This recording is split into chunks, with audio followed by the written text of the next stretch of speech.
नमस्कार दोस्तों, अगर आपको भी सनराइजर्स हैदराबाद और मुंबई इंडियंस के बीच का वो रोमांचक एकदम सांसें थाम देने वाला आईपीएल 2025 का 41वां T20 मुकाबला पसंद आया हो तो इस वीडियो को एक जोरदार लाइक जरूर ठोक दीजिएगा। आज का अपना लाइक टारगेट जानते हैं, सिर्फ 100 लाइक्स। तो दोस्तों खुलकर प्यार बरसाइए और वीडियो को दिल से लाइक कीजिए। अब आपको बताते हैं आईपीएल 2025 अपने पूरे शबाब पर है, एकदम जोरदार टक्कर चल रही है। हर टीम प्लेऑफ में अपनी जगह पक्की करने के लिए जान लड़ा रही है और इसी गहमा गहमी में एक और धमाकेदार मुकाबला हुआ सनराइजर्स हैदराबाद और मुंबई इंडियंस के बीच हैदराबाद के अपने राजीव गांधी क्रिकेट स्टेडियम में। दोस्तों मैच की शुरुआत हुई टॉस के साथ, सिक्का उछला और गिरा मुंबई के पाले में। मुंबई के कप्तान धाकड़ हार्दिक पांड्या ने टॉस जीतकर पहले गेंदबाजी करने का फैसला किया और हैदराबाद की टीम को बल्लेबाजी का न्योता दे दिया। अब बारी थी हैदराबाद के बल्लेबाजों की। रनों की बरसात करने के इरादे से मैदान में उतरे ट्रेविस हेड और अभिषेक शर्मा। इन दोनों के कंधों पर थी अपनी टीम को एक तूफानी शुरुआत दिलाने की बड़ी जिम्मेदारी। वहीं मुंबई की तरफ से पहला ओवर लेकर आए दीपक चाहर, जिसमें बने सिर्फ 2 रन। अगला ओवर लेकर आए ट्रेंट बोल्ट और उन्होंने हैदराबाद को पहला और बड़ा झटका दे दिया। अपनी दूसरी ही गेंद पर खतरनाक ट्रेविस हेड को नमन धीर के हाथों कैच आउट करवाकर पवेलियन का रास्ता दिखा दिया। बेचारे ट्रेविस हेड आज तो खाता भी नहीं खोल पाए। सिर्फ 2 रनों के स्कोर पर हैदराबाद ने अपना पहला विकेट खो दिया। अब अभिषेक शर्मा का साथ देने मैदान में उतरे ईशान किशन। एक तरफ अभिषेक शर्मा ने अपने हाथ खोलने शुरू किए और आखिरी गेंद पर मिड विकेट की ओर एक शानदार फ्लिक शॉट लगाया, गेंद सीधे स्टैंड में। लेकिन अगले ही ओवर में आए दीपक चाहर ने ईशान किशन को बिल्कुल जमने नहीं दिया। पहली ही गेंद पर कीपर रायन रिकल्टन के हाथों कैच आउट। ईशान किशन सिर्फ 1 रन बनाकर आउट और सिर्फ 9 रन के स्कोर पर हैदराबाद को दूसरा झटका लग गया। इसके बाद नीतीश कुमार रेड्डी मैदान में आए। अब यहाँ से हैदराबाद की टीम को एक साझेदारी की सख्त जरूरत थी, लेकिन चौथा ओवर लेकर आए ट्रेंट बोल्ट ने ऐसा होने नहीं दिया। तीसरी गेंद पर दूसरे सलामी बल्लेबाज अभिषेक शर्मा को विघ्नेश पुथुर के हाथों कैच आउट करवाकर वापस पवेलियन भेज दिया। अभिषेक शर्मा 8 रन बनाकर आउट और हैदराबाद का तीसरा विकेट सिर्फ 13 रन के स्कोर पर गिर चुका था। अब मैदान में उतरे हेनरिक क्लासेन, लेकिन मुंबई की तेज गेंदबाजी इस मुकाबले में हैदराबाद के बल्लेबाजों को टिकने का मौका ही नहीं दे रही थी। 5वां ओवर लेकर आए दीपक चाहर और पहली ही गेंद पर हैदराबाद की टीम को एक और बड़ा झटका। नीतीश कुमार रेड्डी को मिचेल सेंटनर के हाथों कैच आउट करवा दिया। नीतीश कुमार रेड्डी भी सिर्फ 2 रनों की पारी खेलकर आउट और 13 रनों के स्कोर पर ये चौथा झटका आज हैदराबाद की टीम को लग चुका था। जिसके बाद अंकित वर्मा बल्लेबाजी के लिए मैदान में उतरे। उनके ऊपर जिम्मेदारी थी कि वो हेनरी क्लासेन के साथ मिलकर अपनी टीम की लड़खड़ाती हुई पारी को संभालें और एक बड़े स्कोर तक अपनी टीम को ले जाएं। हैदराबाद की टीम को यहां से एक बेहतरीन साझेदारी की उम्मीद थी। 6वां ओवर लेकर आए जसप्रीत बुमराह, जिसकी चौथी गेंद पर अनिकेत वर्मा ने अपना बल्ला चलाया और बेहतरीन टाइमिंग का इस्तेमाल करते हुए फ्लिक शॉट लगाया, गेंद बाउंड्री लाइन की ओर गैप में 4 रनों के लिए। 6 ओवर की समाप्ति के बाद हैदराबाद की टीम आज 4 विकेट खोकर सिर्फ 24 रन ही बना पाई थी।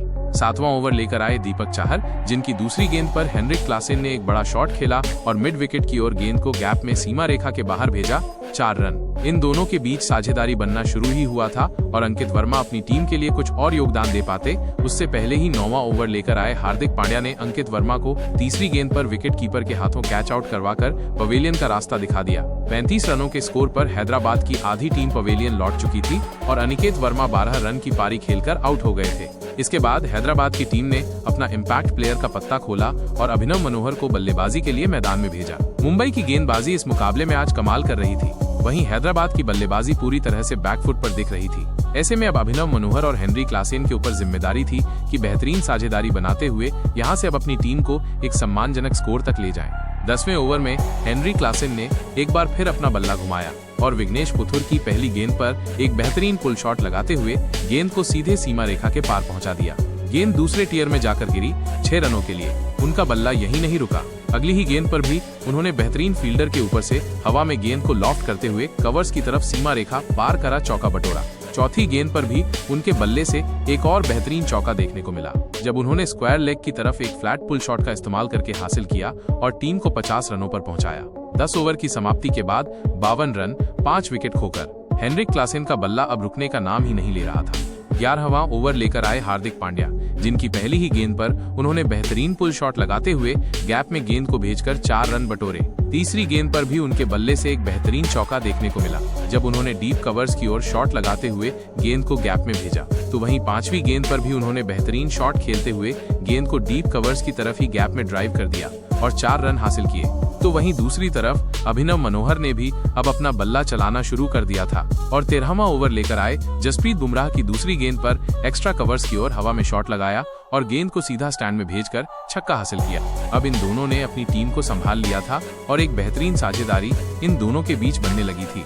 15वें ओवर की पहली गेंद पर भी हेनरिक क्लासेन ने एक बेहतरीन चौका मिड विकेट की ओर शॉट लगाकर हासिल किया और अगली गेंद पर 1 रन लेकर अपना अर्धशतक भी पूरा किया। हेनरिक क्लासेन का बल्ला तो रुकने का नाम ही नहीं ले रहा था और 16वें ओवर की चौथी गेंद पर भी उन्होंने सामने की ओर पंच करते हुए गेंद को लॉन्ग ऑन के फील्डर के पास से निकालकर चौका हासिल किया, जिसके बाद अगला ओवर जसप्रीत बुमराह लेकर आए, जिसकी पहली ही गेंद पर अभिनव मनोहर ने अपना बल्ला चलाया और स्क्वायर लेग की ओर पुल शॉट के जरिए चौका लगाया और टीम को 100 रनों का आंकड़ा पार कराया। तो वहीं तीसरी गेंद पर एक चौका हेनरिक क्लासेन ने भी लगाया। एक तरफ से हेनरिक क्लासेन बड़े शॉट खेल रहे थे तो वहीं दूसरी तरफ अभिनव मनोहर भी तूफानी बल्लेबाजी कर रहे थे और उन्होंने 18वें ओवर में हार्दिक पांड्या को दूसरी ही गेंद पर टाइमिंग के साथ लॉफ्ट करते हुए गेंद को लॉन्ग ऑफ बाउंड्री के पार भेजा छक्के के लिए।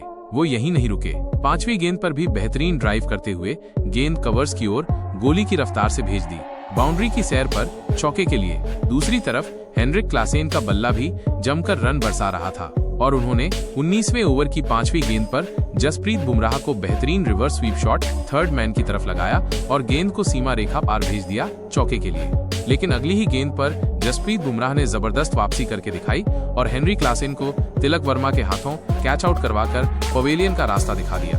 बेहतरीन 99 रनों की शानदार साझेदारी का यहां अंत हुआ और हेनरी क्लासेन 71 रन बनाकर आउट हो गए, जिसके बाद पैट कमिंस बल्लेबाजी के लिए मैदान में उतरे। तो वहीं दूसरी तरफ विकेट गिरने का कोई भी असर अभिनव मनोहर के ऊपर देखने को नहीं मिला और उन्होंने 20वां ओवर लेकर आए ट्रेंट बोल्ट की पहली ही गेंद पर लॉन्ग ऑफ की ओर हवा में शॉट खेलकर गेंद को हवाई यात्रा करवाते हुए सीमा रेखा पार भेजा 6 रनों के लिए। लेकिन ट्रेंट बोल्ट की चौथी गेंद पर अभिनव मनोहर हिट विकेट आउट होकर पवेलियन लौट गए। अभिनव मनोहर शानदार 43 रनों की पारी खेलकर आउट हुए, जिसके बाद हर्षल पटेल मैदान में उतरे। लेकिन आखिरी गेंद पर ट्रेंट बोल्ट ने पैट कमिंस को क्लीन बोल्ड कर दिया। पैट कमिंस सिर्फ 1 रन बना पाए और 20 ओवर की समाप्ति के बाद हैदराबाद की टीम ने 8 विकेट खोकर 143 रन स्कोर बोर्ड पर लगा दिए और मुंबई की टीम को जीत के लिए 144 रन बनाने थे।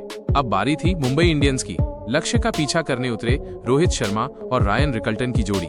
हालांकि लक्ष्य ज्यादा बड़ा नहीं था, ऐसे में इन दोनों के कंधों पर जिम्मेदारी थी कि एक बेहतरीन साझेदारी बनाते हुए टीम के स्कोर को आगे बढ़ाएं और हैदराबाद की तरफ से पहला ओवर पैट कमिंस लेकर आए, जिसकी दूसरी ही गेंद पर रायन रिकल्टन ने अपना बल्ला चलाया और तेज तर्रार शॉट खेलते हुए गेंद को गोली की रफ्तार से सीमा रेखा पार करा, चौका हासिल करते हुए अपना और टीम का खाता खोला। जिसके बाद दूसरा ओवर जयदेव उनादकट लेकर आए, जिसकी दूसरी गेंद पर भी रिकल्टन ने एक बेहतरीन चौका थर्ड मैन की तरफ गेंद को प्लेस करके हासिल किया। लेकिन जयदेव उनादकट ने जबरदस्त वापसी करके दिखाई और चौथी गेंद पर रायन रिकल्टन को कैच आउट करते हुए पवेलियन का रास्ता दिखा दिया। रायन रिकल्टन 11 रन की पारी खेलकर आउट हुए और मुंबई इंडियंस की टीम को पहला झटका 13 रन के स्कोर पर लग चुका था। इसके बाद विल जैक्स बल्लेबाजी के लिए मैदान में उतरे, लेकिन इस पारी का तीसरा ओवर बहुत ही ज्यादा रोमांचक था, क्योंकि इस ओवर में हैदराबाद के कप्तान पैट कमिंस का सामना खुद रोहित शर्मा से हुआ था और इस ओवर में हमेशा की तरह रोहित शर्मा ही कप्तान पैट कमिंस पर भारी पड़ गए। इस ओवर की दूसरी गेंद पर रोहित शर्मा ने एक शानदार छक्का लगा दिया, तो वहीं उसकी अगली गेंद पर अपने लाइन लेंथ से भटक चुके कप्तान पैट कमिंस को एक चौका रोहित शर्मा ने लगा दिया। तो वहीं इस ओवर की अंतिम गेंद पर विल जैक्स ने भी अपने हाथ खोले और एक चौका पैट कमिंस को लगा दिया। इस ओवर से मुंबई की टीम को 17 रन मिल गए थे। रोहित शर्मा इस मुकाबले में फिर से एक बेहतरीन फॉर्म में नजर आ रहे थे, लेकिन अब फिर एक बार गेंदबाजी पर जयदेव उनादकट आए थे। विकेट लेने की वजह से खुद को रोहित शर्मा से बेहतर खिलाड़ी समझ बैठे। जयदेव उनादकट के इस ओवर में रोहित शर्मा ने फिर से अपने हाथ खोले, एक चौका और एक गजब का छक्का लगा दिया और जयदेव उनादकट के आत्मविश्वास पर गहरी चोट कर दी। रोहित शर्मा और विल जैक्स की ये जोड़ी अब एक महत्वपूर्ण साझेदारी मुंबई की टीम के लिए बना रही थी। कप्तान पैट कमिंस की परेशानियां अब लगातार बढ़ रही थी, क्योंकि उनके पास ज्यादा रन डिफेंड करने के लिए नहीं थे। तो वहीं पावर प्ले के अंतिम ओवर में ईशान मलिंगा को विल जैक्स ने 2 लगातार चौके लगा दिए और इस पावर प्ले में मुंबई की टीम ने 56 रन 1 विकेट के नुकसान पर बना लिए। तो वहीं पावर प्ले खत्म हो जाने के बाद हैदराबाद के कप्तान ने सोचा कि रोहित शर्मा के सामने स्पिन गेंदबाजी को लगाया जाए, इसीलिए उन्होंने जीशान अंसारी को गेंद थमाई। लेकिन जीशान अंसारी के इस ओवर में रोहित शर्मा ने फिर से अपना क्लास दिखाया और एक लाजवाब छक्का इस ओवर में लगा दिया। रोहित शर्मा को अब इस मुकाबले में कोई भी हैदराबाद का गेंदबाज रोकता हुआ नहीं दिख रहा था। रोहित शर्मा का इस तरह मैदान में बल्लेबाजी करना हैदराबाद के हर एक गेंदबाज के लिए एक बहुत ही बड़ा खतरा था। और फिर इसी बीच रोहित शर्मा और विल जैक्स की एक महत्वपूर्ण अर्धशतकीय साझेदारी पूरी हो गई। विल जैक्स और रोहित शर्मा ने मिलकर अब अपनी टीम को 77 रनों पर पहुंचा दिया था। लेकिन तभी पारी का 10वां ओवर डालने आए जीशान अंसारी ने सेट हो चुके विल जैक्स को अभिनव मनोहर के हाथों कैच आउट करवा दिया। विल जैक्स इस मुकाबले में 19 गेंद में 12 रन बनाकर आउट हो गए, लेकिन विल जैक्स ने रोहित शर्मा का साथ देकर अपना काम पूरा कर लिया था। विकेट गिरने के बाद भी हैदराबाद की टीम अभी भी मुश्किल में थी, क्योंकि रोहित शर्मा मैदान में मौजूद थे। अब उनका साथ देने सूर्य कुमार यादव मैदान में उतरे थे, लेकिन विकेट गिरने के अगले ही ओवर में रोहित शर्मा ने पैट कमिंस के ही खिलाफ एक गजब का चौका लगाते हुए अपना इस मुकाबले का एक अद्भुत अर्धशतक पूरा कर लिया। और अर्धशतक लगाने वाले रोहित शर्मा ने जब अपना बल्ला आसमान में लहराया, तब ये पूरा हैदराबाद का स्टेडियम रोहित शर्मा के नाम से गूंज उठा। हैदराबाद के दर्शक अपनी होम टीम को छोड़कर रोहित शर्मा की मनमोहक बल्लेबाजी से बहुत ही ज्यादा खुश दिख रहे थे। इस महामुकाबले में जीत मुंबई से ज्यादा दूर नहीं थी। हैदराबाद की गेंदबाजी केवल विकेट निकालकर ही इस मुकाबले में लौट सकती थी, लेकिन अब रोहित शर्मा का साथ देने मैदान में उतरे सूर्य कुमार यादव ने भी अपने हाथ खोलना शुरू कर दिया। और जीशान अंसारी के 12वें ओवर में सूर्य कुमार यादव ने 2 लगातार चौके लगा दिए। हैदराबाद के कप्तान रोहित शर्मा को रोकने के लिए अपने गेंदबाजों में लगातार बदलाव कर रहे थे, लेकिन रोहित शर्मा रुकने को तैयार नहीं थे। रोहित शर्मा के बल्लेबाजी का डर साफ तौर पर हैदराबाद की गेंदबाजी में दिख रहा था। तो वहीं पारी के 14वें ओवर में तो रोहित शर्मा ने अपने बल्लेबाजी से अपने पार्टनर सूर्य कुमार यादव को ही आश्चर्यचकित कर दिया, क्योंकि हर्षल पटेल के इस ओवर में रोहित शर्मा ने ऐसे अजीबोगरीब 3 चौके लगा दिए जिसने सूर्य कुमार यादव के तक होश उड़ा दिए। एक समय पर तो ऐसा हो चुका था कि सूर्य कुमार यादव सिर्फ नॉन स्ट्राइकर एंड पर रहकर अपने रोल मॉडल रोहित शर्मा की बल्लेबाजी देखकर खुशी से झूम रहे थे। लेकिन अब आखिरी 6 ओवरों में मुंबई की टीम को बस 23 रन जीत के लिए चाहिए थे। लेकिन इस पारी का 15वां ओवर डालने आए ईशान मलिंगा के इस ओवर में लाजवाब पारी खेल रहे रोहित शर्मा अभिषेक शर्मा के हाथों कैच आउट हो गए।